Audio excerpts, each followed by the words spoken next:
Good evening and welcome to India Watch. I'm Palki Sharma Upadhyay, and this is the show where we bring you the biggest headlines from India, the latest updates and unbiased analysis. We're starting with the biggest political story of the day. What's happening with the Congress party is the question. The grand old party has been in a state of flux after its defeat. There was an air of uncertainty around Rahul Gandhi. It now seems that the fog is lifting. Today, Rahul Gandhi sent out a tweet confirming his resignation. He has even changed his Twitter bio from Congress president to just a member of the party. Here is what he said in that 4-page letter, and I'm quoting, "I personally fought the Prime Minister, the RSS and the institutions they have captured with all my being. I fought because I love India, and I fought to defend the ideals India was built upon. At times, I stood completely alone, and I'm extremely proud of it." Sounds like a martyr. Even the Congress party shared this letter from its official account. We think it is now safe to say that Rahul Gandhi's tenure as the Congress president has ended for now. And it looks like the party has come to terms with the decision. Sources tell WION that the next Congress president could be chosen within a week. Not too soon, we say.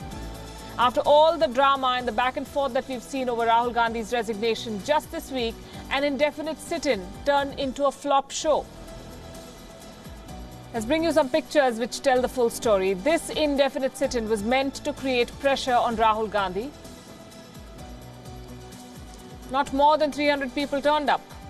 And by the evening, barely half were left. Mostly junior Congress leaders who had no patience for anything indefinite. The charade was wrapped up by the evening. Most observers were unimpressed. Even senior Congress leaders ruled that this was unnecessary. It embarrassed an already discredited party. If that wasn't enough, there was this. A sham suicide bid right outside the Congress office. A Congress worker tried to hang himself with his hands. There were no takers for the stunt. Security personnel promptly whisked him away. We are happy to report that no trees were hurt in the making of this drama. And now that it's over, the process to elect the next Congress president will begin. Rahul Gandhi has said that the party should choose a new president quickly and without further delay. He maintains that he will not be part of the process to pick the next chief. For now, the senior-most general secretary of the party, Motilal Vora, will discharge the duties of the president. It should be interesting to see what part, if any, Mr. Gandhi and his family play henceforth.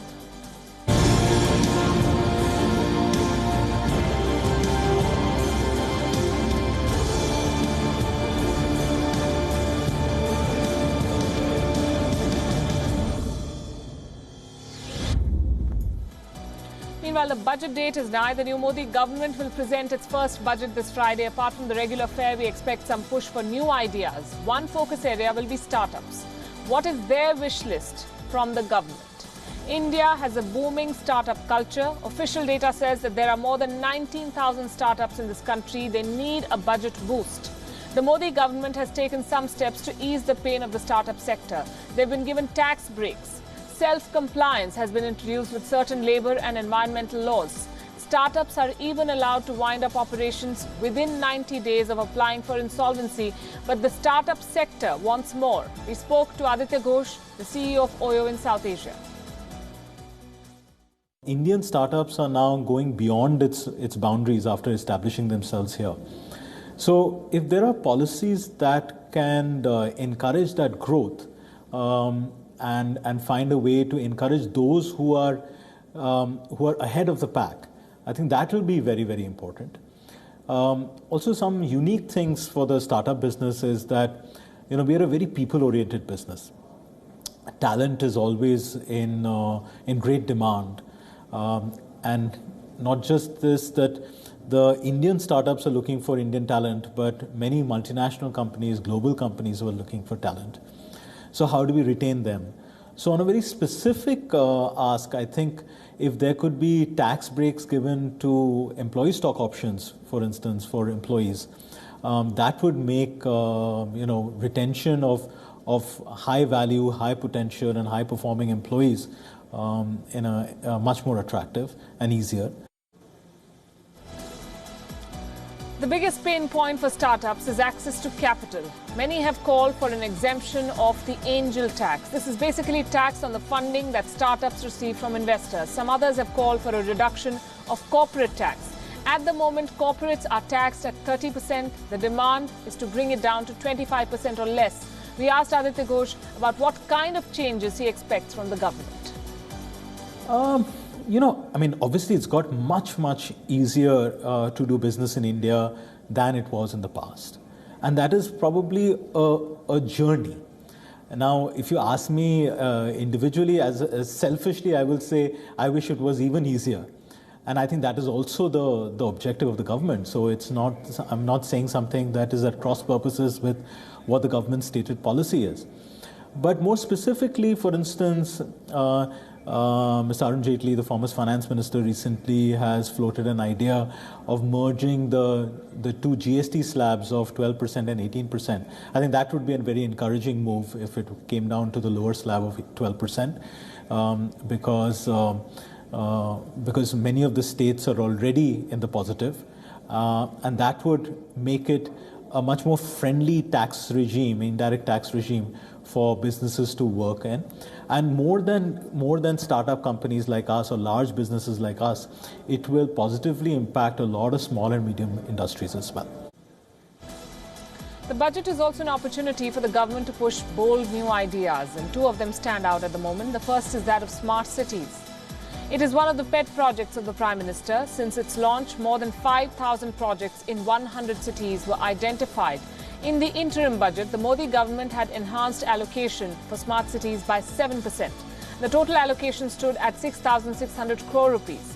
The aim of smart cities is to tackle problems faced in urban areas. This plan is to tackle problems. This includes transportation, energy supply, governance, basic urban infrastructure services. The aim is to improve the overall quality of life. But the Smart Cities plan is yet to make an impact. Reports say that a large chunk of the funds have not been used yet. A new approach is to boost urban development. In fact, a new approach is needed, rather, to boost urban development. By 2050, India will record the world's highest urbanization rate. Around 60% of its population will move to the cities. We need a plan for that. Another bold idea is to integrate the highly fragmented warehousing market in this country.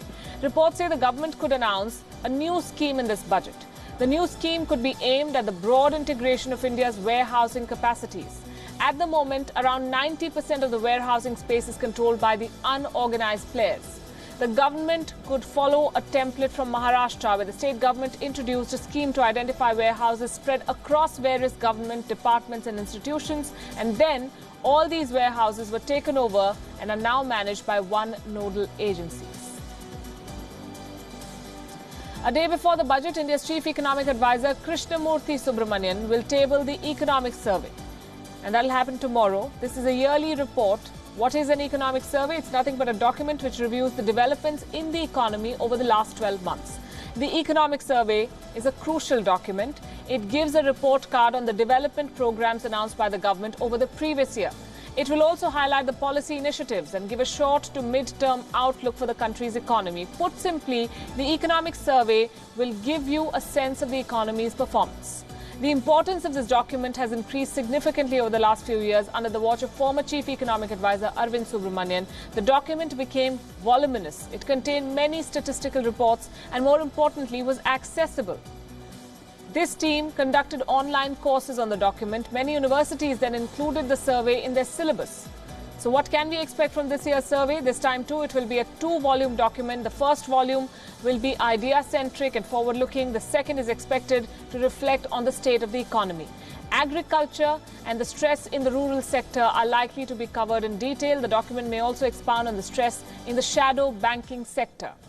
The other thing to watch out for is the look of the survey. Last year, remember, the economic survey came out with a pink cover to emphasize gender equality. We say, don't judge it by the cover.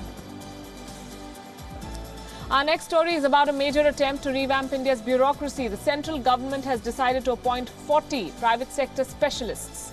They will be appointed to the posts of Deputy Secretary and Director. Usually, such posts are given to government officials. These 40 appointees will be given crucial decision-making powers. The move is based on a Niti Aayog report that was submitted in the year 2017.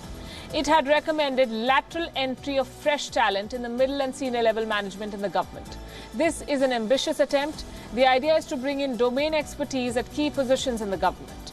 The appointment of S. Jaishankar as the Minister of External Affairs set the course. The scale may be bigger this time, but this idea, we can tell you, is not new. Many career diplomats have made a mark as politicians. They've influenced key decisions over governments. Former Prime Minister Manmohan Singh is a case in point. He was a celebrated economist even in the late 60s. He was Chief Economic Advisor turned RBI Governor turned Deputy Chairman of the Planning Commission turned Economic Advisor to the Prime Minister. His appointment as Finance Minister was unexpected even for him. And not just Manmohan Singh, Yashwant Sinha, Ajit Jogi, Meera Kumar, Natwar Singh, Manishankar Iyer and Arvind Kejriwal have all been bureaucrats before starting a career in politics. So this has happened before. The case of Nandan Nilekani is another interesting example of lateral entry, where professionals were brought in to head specific projects. The co-founder of Infosys was roped in by the UPA government to head the Aadhaar project.